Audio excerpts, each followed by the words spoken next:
Ako nga pala si Michael, tubong Bulacan, 24 years old, isang padre de pamilya, may 2 taong gulang na anak ng babae. Dito pa rin kami naninirahan sa Bulacan, kasama ang pamilya ko. Nalaman ko lang tong channel mo, nung nakita ko ang Facebook page mo. Naisipan ko na magpadala sa iyo ng istorya, na sana magawan mo ng narration. Isang nakakapanginig balahibo ng istorya ang gusto kong ikwento sa inyo. Tungkol ito sa patubig sa amin, nakilala sa amin, na nagbubuwis ng buhay taon-taon. Bata pa lang ako, marami na ang nagbuwis ng buhay dito. Di ko na lang babanggitin ang eksaktong barangay at bayan dito sa Bulacan para hindi magkaroon ng masamang imahe ang naturang lugar, at iibahin ko na lang ang mga pangalan ng karakter sa aking kwento.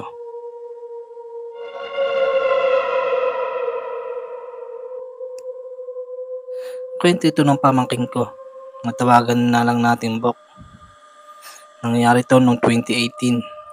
14 anyos pa lang si Bok nung time na to. Yung patubig nga pala dito sa amin, medyo malawak at malalim. Tansya ko, nasa higit 8 talampakan ang lalim nito. Tapos ang lapad naman, nasa 15 metro. Yung lugar namin sa kabilang panig ng patubig, dikit-dikit na bahay. Tapos yung patubig ang nagsisilbing parting likuran ng kanilang kabahayan. At sa kabilang panig naman, may napakahabang daan na puro kabukiran at mga bakanting lote na matatanaw mo na yung National Highway. Para lang ma-imagine ng mga nakikinig. Nangyari to nung bandang alas 4 na ng hapon. Yung pamangking ko, si Bok, kasama ng mga barkada niya na halos kasing edaran din lang niya, ay naisipan tumambay sa lumang tulay. Di na madadaanan ng sasakyan yung tulay na to kasi halos nasarahan na siya patungo sa makabahayan, at saka sobrang kipot na ng daan na halos motor na lang ang kasya. Dahil nabakuran na ng mga kabahayan, kaya kumipot na yung tulay. Matagal naman ang di dinadaanan ng sasakyan to dahil ilang metro lang may bagong tulay na diretso papunta sa main highway. Kaya parang patay na tulay na siya, kaya tinatambayan na lang. Yung lugar na kinakatayuan ng lumang tulay na to, dati, talamak talaga na tapunan noon ng mga sinasalvage. O kaya yung mga nalulunod, dito nakikita yung mga bangkay nila.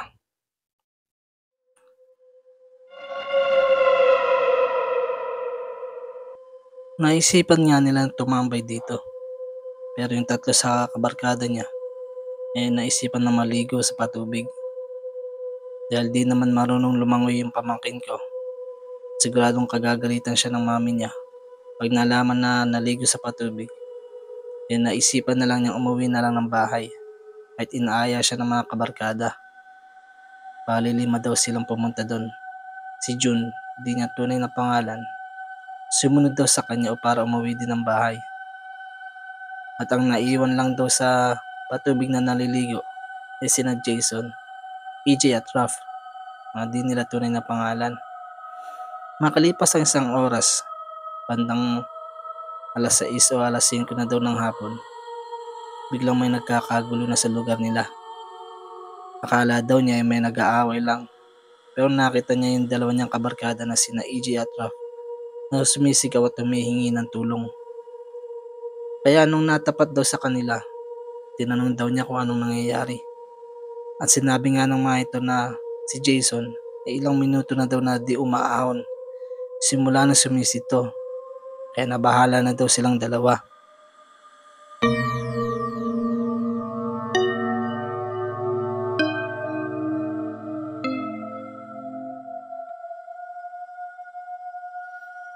Napansin na lang daw nila si Jason na nasa kabilang panig na ng patubig. Tinawid daw nito yung patubig. Bago tumalon nili ito para lumangoy papunta kung nasan sila, nagsasalita daw itong mag-isa. Kaya pinagtatawanan pa daw nila kasi parang naaning. Nagsasalita kasi ng mag-isa. At nung tumalon daw ito, patayo daw yung pagtalon nito. Hindi yung typical na pag-dive. Hinihintay daw nila na umahon to. Pero ilang sandali nang nakakalipas, hindi pa rin ito nagpapakita. Kaya napagpasyahan daw nilang dalawa na magtungo sa parte ng patubig kung saan ito tumalon. At sinisid daw nila para hanapin, pero di nila makita sa ilalim ng tubig. Kaya natakot na sila at umahon para makahingi ng tulong. Nagmamadali yun mga kamag-anak ni Jason na pumunta sa tulay para hanapin nila yung binata. Pero kahit anong sisid nila, di nila makita. Kaya tumawag na sila sa Nia para mapababa yung tubig. At kinabukasan niya, nakita nila yung katawan ni Jason na nakasiksik sa ilalim ng tulay.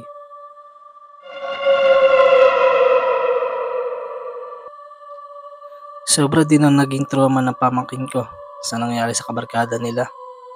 Sabay pinagsabihan pa siya ng mga magulang niya na wag na ulit tatambay sa tulay na yon.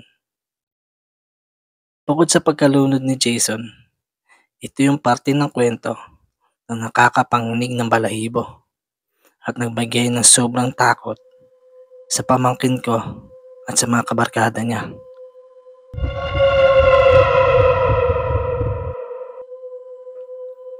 Ilang daan metro ang layo mula sa tulay kung saan nalunod si Jason. May tinatayong isang mall dito sa amin. Ngayon, nung mga panahon na to, maraming dayo na construction worker ang mga nangungupahan malapit sa ginagawang mall. Si Mark, di niya tunay na pangalan, isa sa mga construction worker na dayo dito sa lugar namin. Tubong Tarlac pa daw siya. Dito lang siya na destino ng company nila. Napit hapon, nagsasalubong yung liwanag at dilim ng langit. Naglalakad si Mark sa kabilang panig ng patubig kung saan walang kabahayan at kabukiran lang yung paligid niya. Nung naglalakad siya papalapit sa tulay, doon na lang niya napagpasyahan na dumaan para makatawid papunta sa apartment nila. Nang biglang may binata daw na umahon sa patubig. Pilit daw siyang inaaya ng binata na to na maligo. Pero tumatanggi siya kasi nga kakaut lang niya sa trabaho.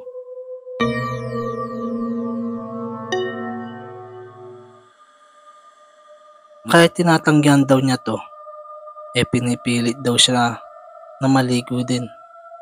At sinasabi na aayain din daw niya yung dalawa niyang kabarkada. Bilanggit pa nga daw nito yung pangalan nito. Kahit nakakaramdam siya ng pagkainis dito dahil sa sobrang kulit, sinasabihan na lang daw niya na next time na lang. Nabigla siya nang bigla daw siyang inakbayan nito at itinulak papunta sa patubig. Dahil sa pagkabigla at dala na rin ng sobrang pagod, nahirapan daw siya maglangoy. Napakiramdam niya, pinupulikat yung buo niyang katawan. Humihingi daw siya ng tulong dito, pero nakatayo lang daw to at nakatingin lang sa kanya. Dahil sa pakiramdam niya na pinupulikat na siya at di na niya kayang lumangoy, akala daw niya malulunod na siya. Nagpupumiglas na siya sa tubig upang makaahon at nahihirapan na siyang huminga. Palubog na sana siya sa tubig nang may makita siya na may nag-aabot ng patpat na kahoy para kapitan niya. Kaya binuhos niya daw yung buo niyang lakas para maabot to, para maiahon ang sarili sa tubig.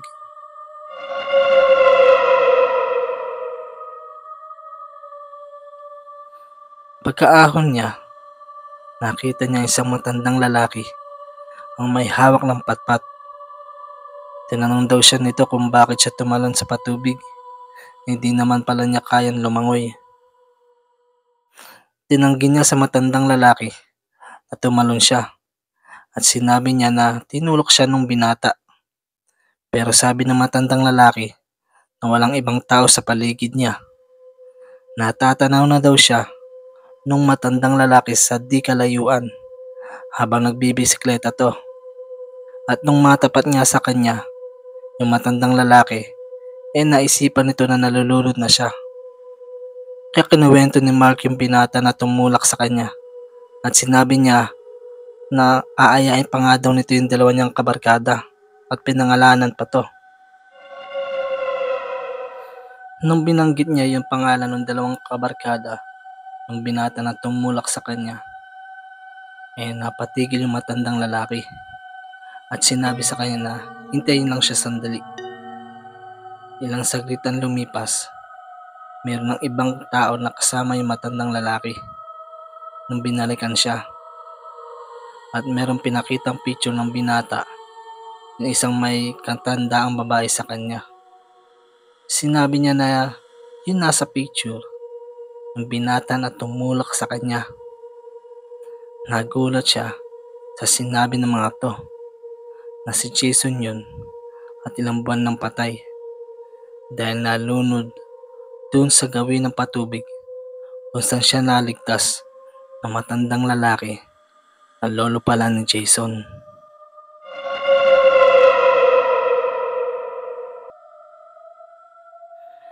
Dahil sa pagkabigla sa nalaman, napahagulgol si Mark dahil sa takot at dahil sa muntikan na siyang matuluyan.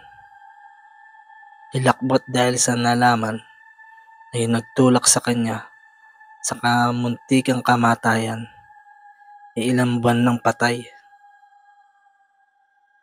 Nung kumalat yung kwento na yun sa kanilang lugar, maski dumaan sa kabilang panig ng patubig, di na magawa ng pamangkin ko dahil sa takot baka magpakita sa kanya yung kabarkadang nila si Jason.